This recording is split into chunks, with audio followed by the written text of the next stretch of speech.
আসসালামু আলাইকুম। Nice kitchen with blog চ্যানেলে আপনাদের সকলকে স্বাগত। আজকে আমি ময়দা ছাড়াই নিমকি বানিয়ে দেখিয়েছি। এটি সম্পূর্ণ আটাতে তৈরি করেছি। খুব সহজভাবে বাড়িতে থাকা জিনিস দিয়ে তৈরি করেছি। চলুন তাহলে। এই যে দেখুন আমি বানিয়ে নিয়ে এসেছি। কতটা দেখুন কত সুন্দরভাবে ফুলেওছে আর কতটা কড়মড়ে হয়েছে দেখবেন, দাঁড়ান দেখাচ্ছি। এই যে দেখুন কতটা একদম ক্রিস্পি হয়েছে, খুব সুন্দর হয়েছে, একদম মুচমুচে। তো চলুন ভিডিও শুরু করছি। এই যে ভিডিও শুরু করার জন্য আমি নিয়ে নিচ্ছি আটা, গমের আটা, ঘরে থাকে যে আটাগুলো সেই আটা ব্যবহার করছি। এখানে আপনারা চাইলে অবশ্য ময়দা ব্যবহার করতে পারেন। তো মাপটি দেখে নিন, আমি এই বাটিরই 2 বাটি মতো আটা ব্যবহার করলাম। আর এই বাটির দেখুন দুই বাটি আটা, সেই হিসাবে 1 বাটি থেকে একটু কমই নিয়েছি, কিন্তু 1 বাটি নিলেও হবে। এরকম সুজি নিয়েছি, এটা মিহি বা মোটা দানা যে কোনো দানার সুজি নিয়ে নেব। আর এই যে স্বাদ মতো একটু লবণ দিয়ে নিলাম। এখানে কোনো চিনি ব্যবহার করবেন না বা বেকিং পাউডার, বেকিং সোডা কোনো কিছু ব্যবহার করবেন না। আর এই যে যেটা জোয়ান বলা হয়, তো সেই জোয়ানটাকে একটু হাতে এরমভাবে ঘষে নিয়ে দিয়ে দিলাম, তাতে সুন্দর একটা স্মেলও আসবে আর ভালো লাগবে খেতে। আর কালো জিরে দিয়ে নিলাম এখানে। তো এগুলো দিয়ে একবার হাতে করে ভালো করে মিশিয়ে নেব। ভালো করে মিশিয়ে নিতে হবে। এটিকে আমার মেশানো হয়ে গেছে, মধ্যে একটুখানি গ্যাপ করে নিলাম। আর যে বাটির আটা এবং সুজি নিয়ে সেই বাটিতে দেখুন হাফ বাটি মতো আমি সাদা তেল ব্যবহার করেছি। এখানে চাইলে আপনারা ঘিউ ব্যবহার করতে পারেন। তেলটি দিয়ে আমাকে ভালো করে ময়াম দিয়ে নিতে হবে। তো এখানে আমি সাদা তেল ব্যবহার করেছি, এখানে আপনারা চাইলে ঘিউ ব্যবহার করতে পারেন। তো এই আমি ভালো করে এটিকে দিয়ে সুন্দরভাবে এটাকে ময়াম দিয়ে নিতে হবে। ভালো করে এটাকে একটু হাতের মালিশ দিতে হবে। তো মালিশ দিলে যতটা সুন্দরভাবে ময়াম দেবেন আপনি, ততটা আপনার এই নিমকিটি ফুলবে এবং খুব সুন্দর ক্রিস্পি হবে, মুচমুচে হবে এক কথায়। এই যে দেখুন এরকমভাবে হাতে টিপে দেখবেন, যখন দেখবেন যে এরকম হচ্ছে তখন বুঝতে পারবেন যে এটা আপনার ময়াম দেওয়া হয়ে গেছে খুব সুন্দরভাবে। তো এই যে এবারে আমি নর্মাল যে জল হয়, গরম জল ব্যবহার করবেন না। এখানে নর্মাল যে জল আমরা খাই সেই জলটা দিয়ে অল্প পরিমাণে জল দিয়ে ব্যবহার করেছি, দিয়ে এটাকে মেখে নেবেন। আর এটা রুটি যেমন নরম আটা মাখি আমরা, সেরকম না, একটু টাইট করতে হবে। টাইট করবেন, যত টাইট হবে কিন্তু মাখবেন। এরকম টাইটভাবে মাখলে তবেই আপনার নিমকি একদম ক্রিস্পি মুচমুচে হবে। তো দেখুন কতটা টাইট হয়েছে, একদম প্রচুর টাইট হয়ে গেছে। তো আমাকে আর একটুখানি পানি দিয়ে এটাকে একটু মেখে নিতে হবে। দেখুন আমার হচ্ছে না, একদম এমন অবস্থা। তো এইটুকু আমি আর একটুখানি মতো জল দিয়ে এটাকে আর একটুখানি জল দিয়ে মতো মাখিয়ে নেব।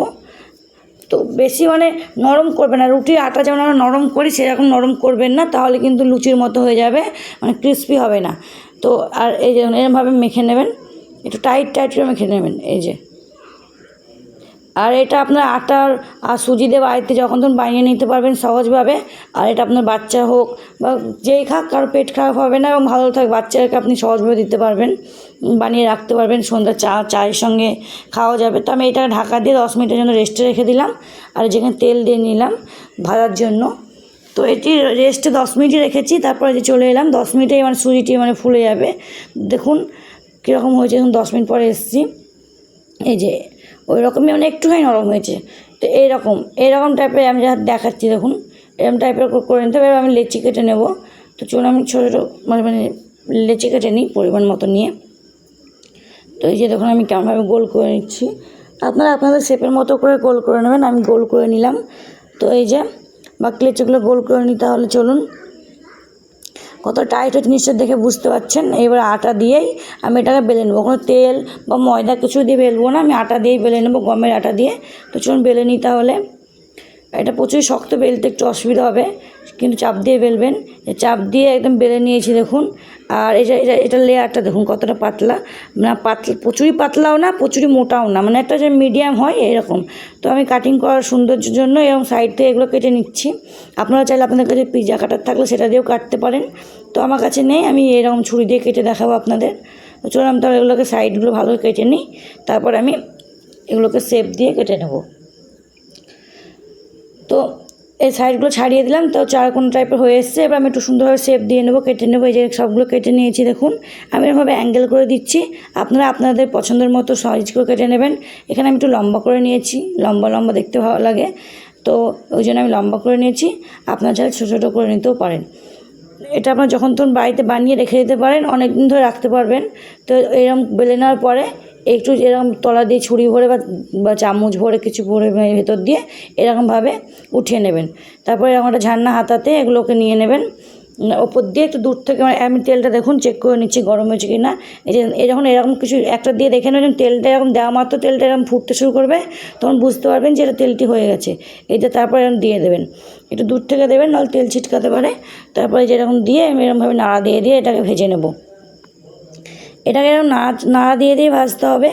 আর গ্যাস প্রথমে হাই রেখেছিলাম, এবারে মিডিয়াম টু লো করে দিয়েছি। তারপরে যে এটাকে আমি ভাজছি, তো এরকম করে ভাজতে হবে, একটু লাল করে ভেজে নিতে হবে। আর মাঝে মধ্যে একবার হাতে করে মানে একটুখানি নাড়া দেবেন, চাপ দিয়ে দেখুন ভাজা হয়ে গেছে আমার। তো আমি এবার এগুলোকে উঠিয়ে নেব। তো এটা দিয়ে উঠিয়ে নিচ্ছি আমি। এই যে আর আমি এরকমভাবে ভেজে নিয়েছি, আপনার চাইলে এর থেকে একটু ডিপ ভাজতে পারেন, কিন্তু আমি এরকম ভেজে নিয়েছি। আর দেখুন ভাজা হয়ে গেছে, দেখে বুঝতে পারছেন।